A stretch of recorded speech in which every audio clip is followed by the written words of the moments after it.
السلام عليكم وقيبتين السديدات فيكتور. اوكي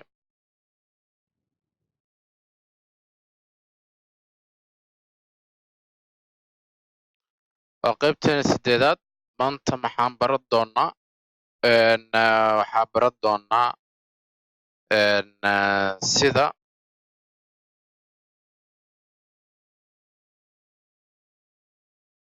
okay xagasha loo raadiyo. okay sida xagasha loo raadiyo markay laba vector tahay kasoo qaad vectorkan haysataa oo inta ka bilaabana iska dheh vector a kan vector a iska dheh kan iska dheh vector b. waxaan rabnaa xagashan inaan ogaano waxaan dhihi karnaa alpha ama theta ama waxay noqotaba. alpha dhaha. waxaan rabnaa xagashaas inaan helno saa ku helayna waa marka su-aasha labadan vector xagashooda. marka qaacido dhehaysaa jirto haddii vector a aa ku dhufatid vector b taasi waxay la mid tahay calaamadan vector a waa sharixi doona waxa laga wado lagu dhuftaa lagu dhuftay cosine alpha aa dhahay waxay rabtidaa u bixi kartaa xagashaas marka xagashaas magaceeda waa alpha.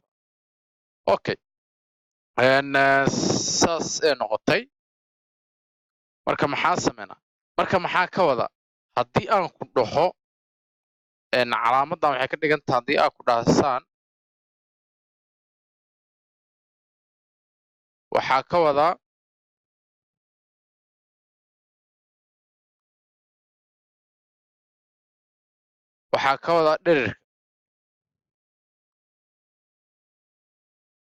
dhirirka vectorka dhirirka vectorka ka wadaa dhirirkiisa macnaha haluu la facya waxay ka dhigan tahay dhirir markaa ka hadlayo waxaa waaye kan inta ilaa iyo xaggaas dhirirkiisa waa imisa. bal aan example ku qaadano dhirir ka wada examplekeena koowaad ama tusaalaheena koowaad kasoo qaad waxaa haysataa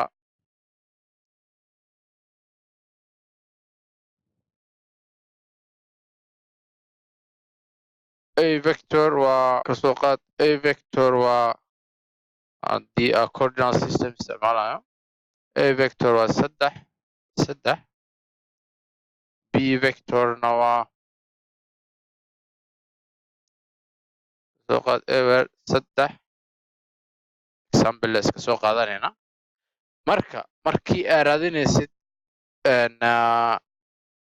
a vector dhirirkiisa waxaa isticmaalaya Pythagoras square root aa dhehe x axis-ka square dhehe saddex square lagu daray y axis-kaas square dhehe saddex square ayadana taasi oo lamida saddex square waa sagaal lagu dara sagaal waa square root 18 hagaag dhirirka b vectorna meeqoo noqon doonaa dhirirka b vectorna wuxuu noqon doonaa square root markaad dhahdid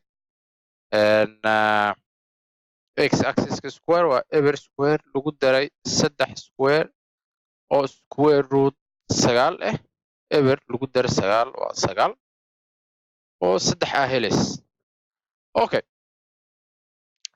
qaacidadeennana maxaan dhehe haddii aa a vector aa ku dhufatid b vector waxay la mid tahay dhirirka a vector oo lagu dhuftay dhirirka b vector oo lagu dhuftay cosine xagasha u dhexeyso alpha ama theta ama gamma waxay noqoto marka waxaan rabnaa inaan helno xagasha marka cosine waa inaan qaacidada isticmaalnaa ama equation aan isticmaalnaa.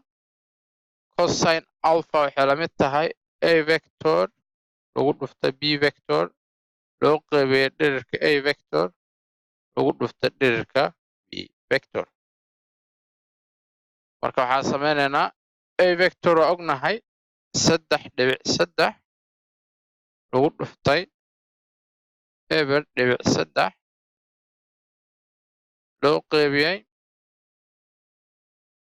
dhirirka a vector waa square root 18 waxaan ku dhufanaynaa dhirirka b vectorna waa 3.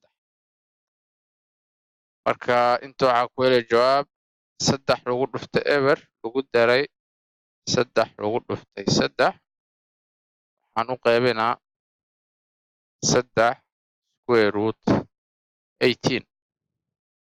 marka cosine alpha waxay isku bedelay markaas 9 loo qeybiyey 3 square root oo 18 ah. yaa 3 xaggan ka jaro waxaa helay 3 loo qeybiyey square root oo 28 ah. 28 caadi ahaanteed maxaa waaye 3 lagu dhuftay 6. 28 caadi ahaanteed waxaa waaye 3 loo qeybiyey 2 lagu dhuftay 9. waa sii yarey karnaa waxaan dhihi karnaa 3 loo qeybiyey 3 lagu dhuftay square root oo 2 ah. maxaa ka wadaa markii square root haysatid kasoo qaad square root 28 hadaa haysatid waxaa dhaha square root 2 lagu dhuftay 9. 9kan waxaad dhihi kartaa square root 2 lagu dhuftay square root 9. waa sax waad dhihi kartaa saas. okay markaana 3 noqda labadana isku baxa waxaa haysataa markaas hal loo qeybiyey square root oo 2 ah ama waxaa haysataa square root 2 loo qeybiyey 2. square root 2 kor iyo isku dhufane.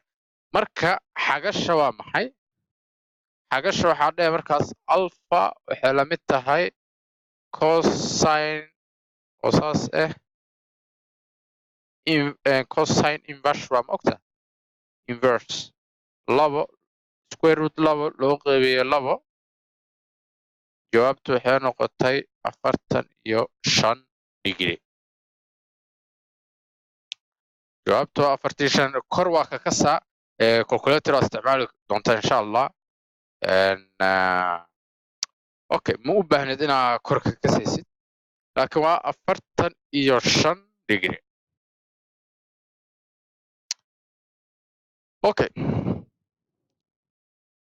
marka qaacidada waa taasaa kasoo qaad waxaa ku dhahay exampleka ugu dambeeye ama tusaalaha ugu dambeeye tusaalaha labaad waxaa ku dhahay waxaa hel ku dhahay hel a vector lagu dhuftay b vector calaamatu su'aal waa maxay a vector lagu dhuftay b vector su'aal ka bixi. waxaa ku dhaha adigoo og alpha oo lamida 30 degree adigoo og dhirirka a vector oo lamida 3 iska soo qaado dhirirka b vector oo lamida iska soo qaado meeqa iska soo qaadan kartaa 2 iska dheh. okay waxaa ku dhahay labadan hel qaacidada waa xasuustaa a vector lagu dhufta b vector la mid tahay dhirirka a vector lagu dhufta dhirirka b vector lagu dhuftay xagasha u dhexeysa labada vector alpha cosine alpha. marka wuxuu dhammaysanaa hadda waa helaynaa a vector lagu dhufta b vector waxa waayay dhirirka a vector waa 3 dhirirka b vector waa 2 waxaan ku dhufanaynaa xagasha cosine oo 30 degree ah jawaabtu waxa waa cosine oo 30 degree ah talow meeqay noqon doontaa okay stoyro dhib male waxaa haysataa 6 lagu dhuftay noqone 6 lagu dhuftay square root 3 loo qaybiyo 2 okay ani kora ka xasuustaa inta waxaa ku haysataa 3 square root 3 square root 3 na waa adiga waa wax ka yar 2 marka jawaabta halaan ku ekeena okay halaan ku istaajinayna muhiimadda waxa waaye inaad formulka fahantid video ku xigana si fiican ayaa example kala duwan sharxi doona insha Allah kuma santahay daawashada